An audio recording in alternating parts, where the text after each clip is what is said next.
My father fell on a Tuesday morning and my wife was worried about her hair appointment. That's where this story starts. Not with some big dramatic moment, not with a fight or a slammed door. Just a Tuesday. Dad was 79 years old, living alone in the same house in Dayton, Ohio, where I grew up. The house he and my mother had bought in 1971 for $62,000 and never once considered leaving. Mum passed 8 years ago. Pancreatic cancer, 6 weeks from diagnosis to gone. After that, Dad just stayed. Same house, same routine, same coffee mug with the chip on the handle that he refused to throw away because Mom had bought it at a yard sale and thought it was funny. I called him every morning at 8:15. That was our thing.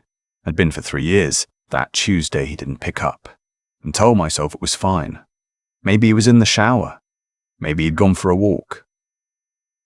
Dad was stubborn about his independence, always had been. Retired machinist. 41 years of the same plant, the kind of man who fixed his own gutters at 76 and told me not to make a fuss about it. So I waited. Made myself another cup of coffee. Watched the clock on the microwave tick to 8:30, then 8:40. I called again. 4 rings, then voicemail. His voice on the recording still sounded like him at 60. Steady, no nonsense. You've reached Vincent. Leave a message. Something in my chest went tight. My wife was upstairs getting ready. She had a 10 o'clock appointment at the salon in Kenwood, the one she drove 40 minutes each way to get to because she liked the stylist there. A woman named something I could never pronounce correctly. And my wife had stopped correcting me 2 years ago, which I'd taken at the time as patience but now understood was simply indifference. I called my father a 3rd time. Straight to voicemail. I went to the foot of the stairs. Renee. That's my wife. We've been married 22 years. I can't reach Dad. I'm going to drive over. She appeared at the top of the landing, hair half done, a round brush in one hand. You're going now? It's probably nothing, Ray. Ray! That's me. Raymond. But nobody calls me that except my father when he's being serious. I know it's probably nothing, I said, but I'd rather go check. She tilted her head slightly. My appointment's at 10. I need the car. We had 2 cars. Mine was at the dealership getting a new transmission. Had been there since Saturday. We'd been sharing her Accord for 4 days, which had been fine because I work from home and she commutes. I'll be back by 9:30, I said. Plenty of time. She made a face. Not an angry face. Something worse. The kind of face that said this was an inconvenience on par with finding out the restaurant was out of the thing you wanted to order. Can't you just call a neighbor? Doesn't he have that woman next door? The one with the dog? Her name is Mrs. Paulson, and she's 82 years old.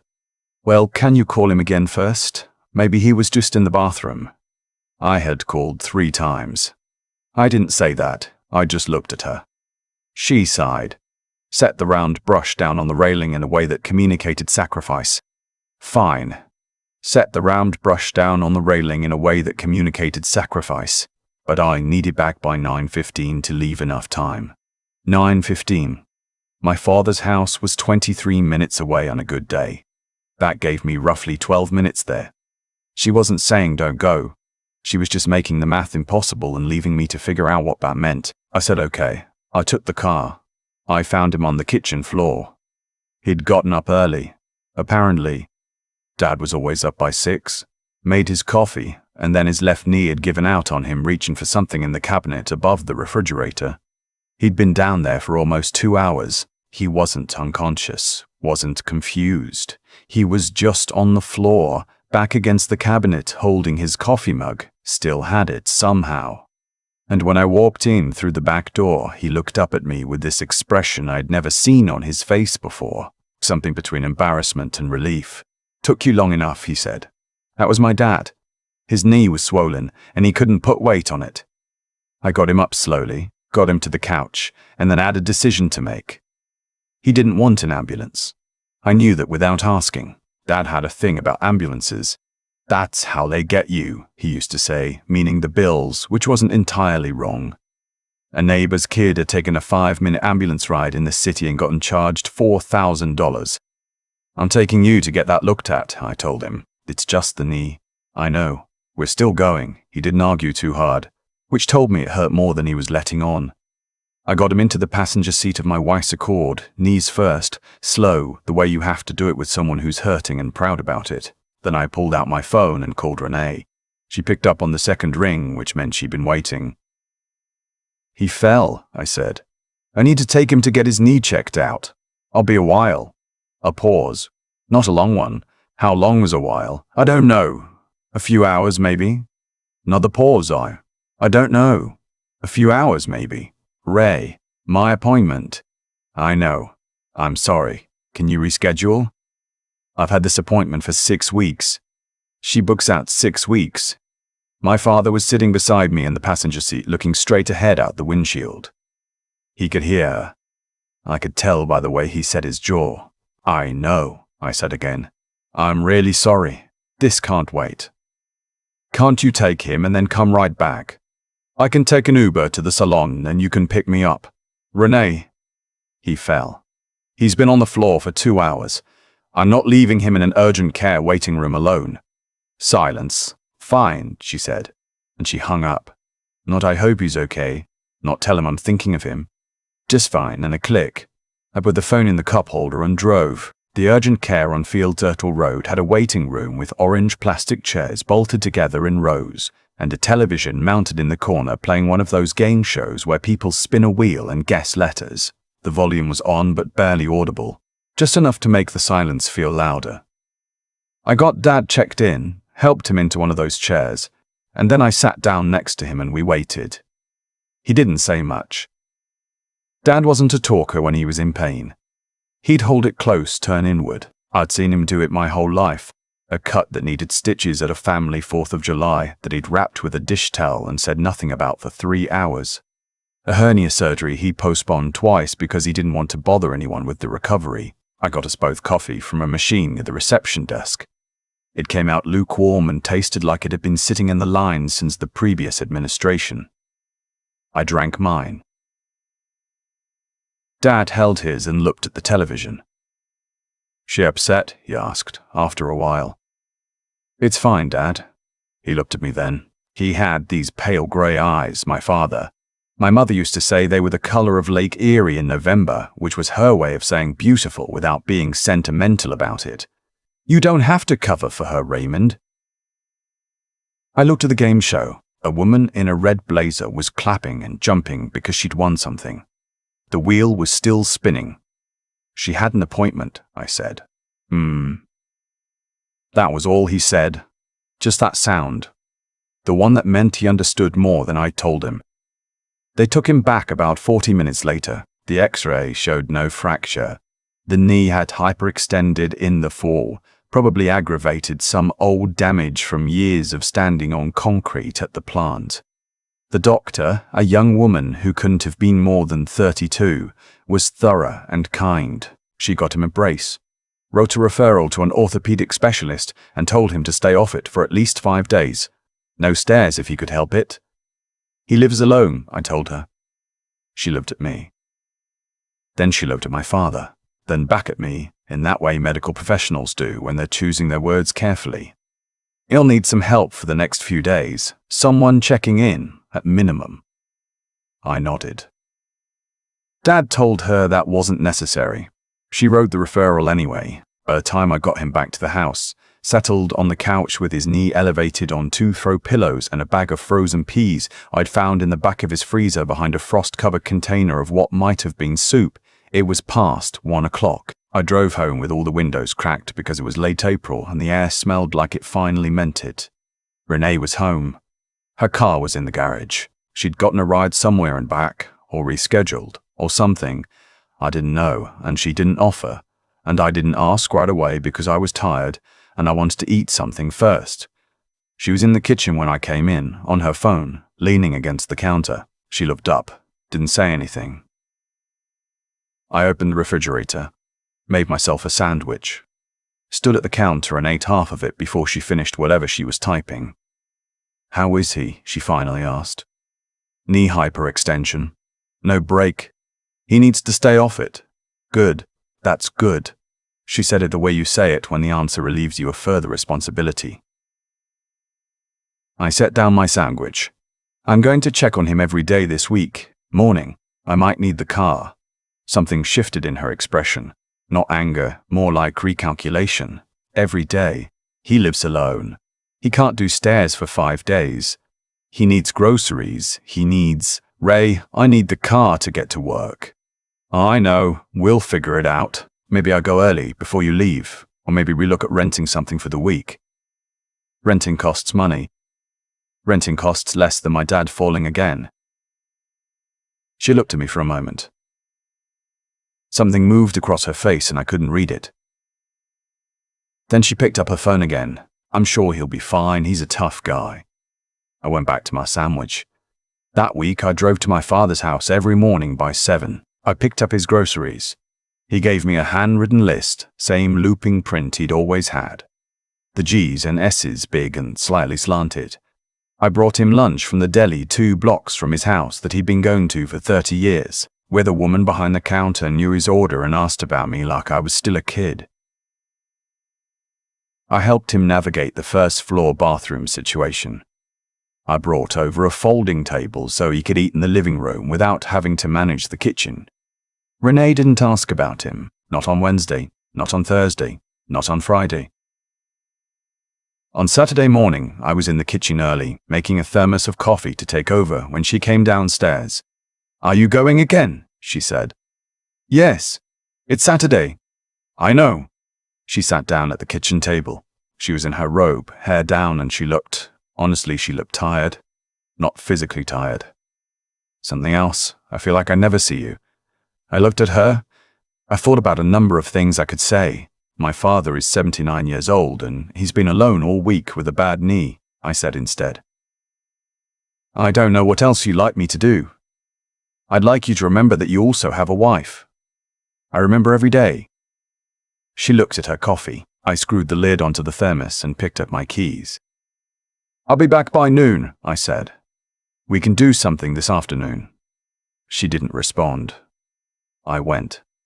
Here's what I didn't know that Saturday morning. 3 days earlier, my father had called his attorney. His name is a man I'd met twice. Once when Mom died and they went through her estate together, and once about 4 years ago when Dad had updated some paperwork. Dad handled his own affairs.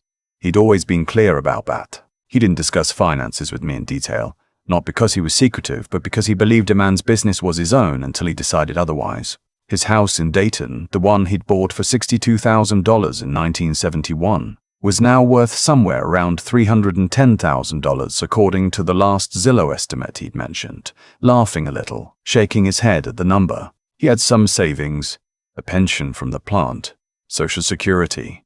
Nothing extravagant, but enough. He'd had his estate laid out a certain way for years. I knew I was in his will. I knew Renee was included as my spouse. Those were the broad strokes. And I'd never thought much about it because thinking about it meant thinking about him being gone, and I wasn't ready to do that. What I didn't know was that my father had watched, in the span of 1 week, his son drive over alone at 7 in the morning, eat deli sandwiches on a folding table in his living room, and say nothing about how his wife never once called to ask how he was doing. Dad didn't say anything to me about it. He just called his attorney. I found out the way I imagine nobody wants to find out about anything. Accidentally, and at the worst possible time.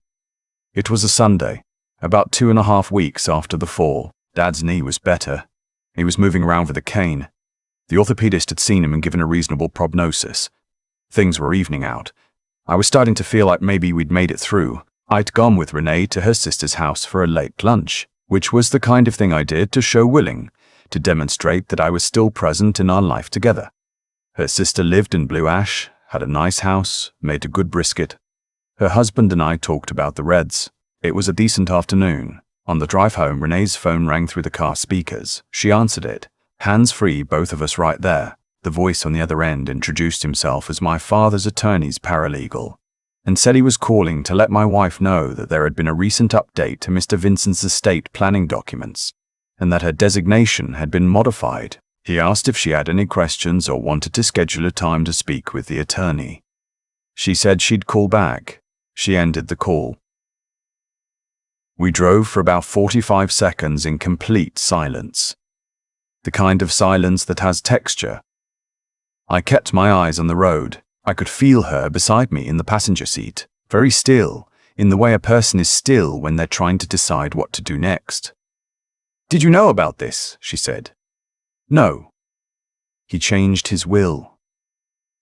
I heard. "Ray." Her voice had an edge I hadn't heard before, not the flat indifference of the past few weeks, something sharper, something almost panicked. "He removed me. Sounds that way. You need to talk to him." I didn't say anything. "This isn't... I'm your wife. I should be..." She stopped herself, recalibrated. "We're a family. Whatever's in there, it affects both of us. You need to call him and explain that."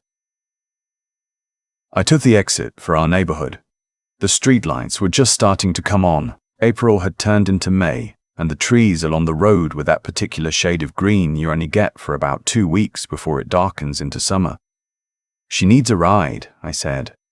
Renee turned her head. "What?" "That morning, Dad's on the floor. He can't get up. I call you and say I need the car.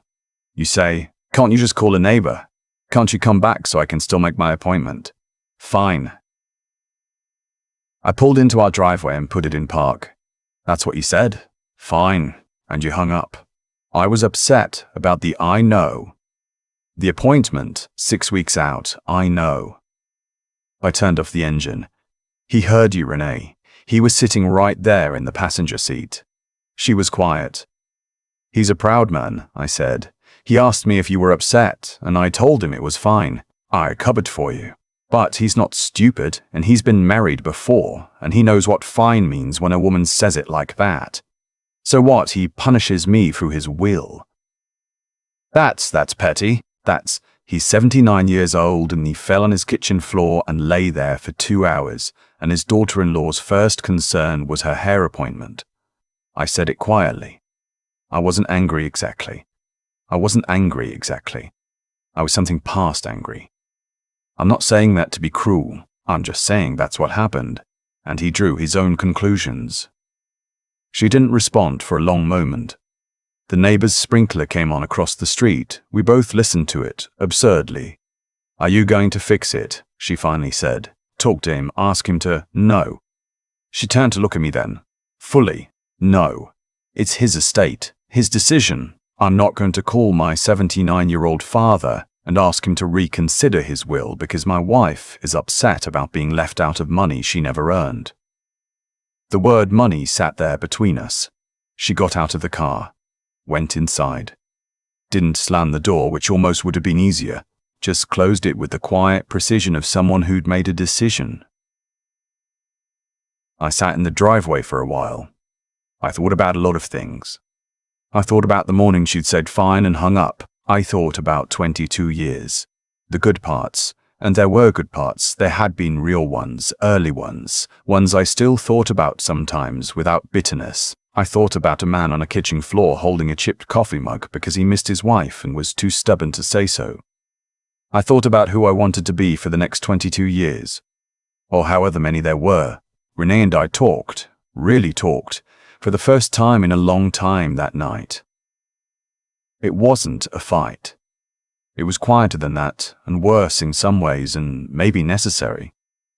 I told her things I'd been holding at arm's length for years. She told me things too, some of which surprised me, some of which didn't. There's no clean summary for a conversation like that. It doesn't resolve into a tidy conclusion. What I'll say is this. I didn't call my father and ask him to change his will. I didn't apologize for taking his car that morning. I didn't tell Renee that everything was fine. What I did was drive to Dayton the following Tuesday. 8:15, same as always, except I knocked on the door instead of calling. Dad opened it in his robe, cane in hand, and looked at me for a second, then stepped back to let me in without a word. I'd brought 2 cups from the good coffee place on the way, the one that gets the dark roast right. We sat in the living room where I brought him lunch all those mornings, the same couch, the same throw pillows. The frozen peas were back in the freezer. "How's the knee?" I asked. "Stiff in the morning, better by noon." "Good." He wrapped both hands around his coffee cup, the one from the good place, not the chipped one with the handle. He reserved that one for home. "You doing all right? Working on it?" He nodded. Looked out the front window at the maple tree in the yard that had been there since before I was born. "She's a woman who knows what she wants," he said finally. Not unkindly, just as observation. Some people, when things get hard, you find out the shape of them. I looked at the tree too, new leaves all the way out now, that full early summer green. "Yeah," I said, "you'll figure out what you need to do." "I will."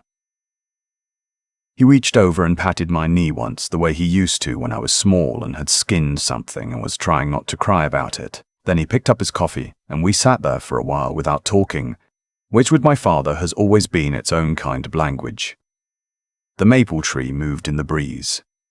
The neighborhood was quiet. Some way down the street, a lawnmower started up, then settled into its rhythm. I didn't have everything figured out. I won't pretend I did. But sitting there in my father's living room at 8:30 on a Tuesday morning, drinking decent coffee and saying nothing that needed to be said, I felt, for the first time in a long time, like I was exactly where I was supposed to be. I keep thinking about that frozen bag of peas. The one I pulled from the back of my father's freezer, probably been in there since winter, frost burned around the edges. I pressed it against his knee and it did the job. That's what my father always did. Worked with what was there, made it enough, never waited for someone to hand him something better. I didn't understand, for a long time, how much I'd absorbed that from him, or how much I'd drifted from it somewhere in the middle of 22 years of keeping the peace. What happened between Renee and me didn't start that Tuesday morning. It had been building the way these things always do, quietly, in the pauses, in the fines and the okays, in the things we stopped saying out loud. The morning my father was on that kitchen floor was just the moment the shape of it finally became visible. You can live a long time inside something before you see it clearly. That's not weakness. That's just being human. But here's what I've come to understand: the way a person responds when things get hard is not a performance. It's information. When Renee said, "Not my problem," and hung up the phone, she wasn't having a bad day. She was showing me with complete honesty where her line was. I just hadn't been willing to read it. My father read it immediately. He didn't say much about it, that's not his way. But he acted, quietly, deliberately, the same way he'd handled every hard thing in his life. He called his attorney. He made a decision based on what he'd observed, not what he'd been told. That's a kind of clarity that only comes from paying attention over a long time and having the honesty to trust what you see. I've thought about what it took for him to do that. People talk about integrity like it's just about being good. But I think real integrity requires something harder than goodness. It requires the willingness to act on what you know to be true, even when it's uncomfortable, even when it costs something, even when nobody's watching. My father, at 79, with a swollen knee and a bag of frost-burned peas, had more of that than I did at 56. And the resilience part, that one I'm still working on, not the get back up after a fall kind, though my father has that covered too. The quieter kind, though my father has that covered too. The kind that lets you sit in a driveway after a hard conversation and not flinch from what it means. The kind that lets you drive to Dayton on a Tuesday morning without knowing what comes next but going anyway. Because some things matter more than certainty. I'm not going to tell you my marriage fell apart or that it was saved. That's not the point of this story. The point is that I went back to my father's house. I brought good coffee. We sat under that maple tree. Well, near the window where we could see it, and we said almost nothing, and it was enough. My dad taught me how to work. He taught me how to show up. He taught me that the measure of a man is not what he says in the easy moments, but what he does in the hard ones, without an audience, without applause. I'm still learning to live up to that, but I know which direction to walk.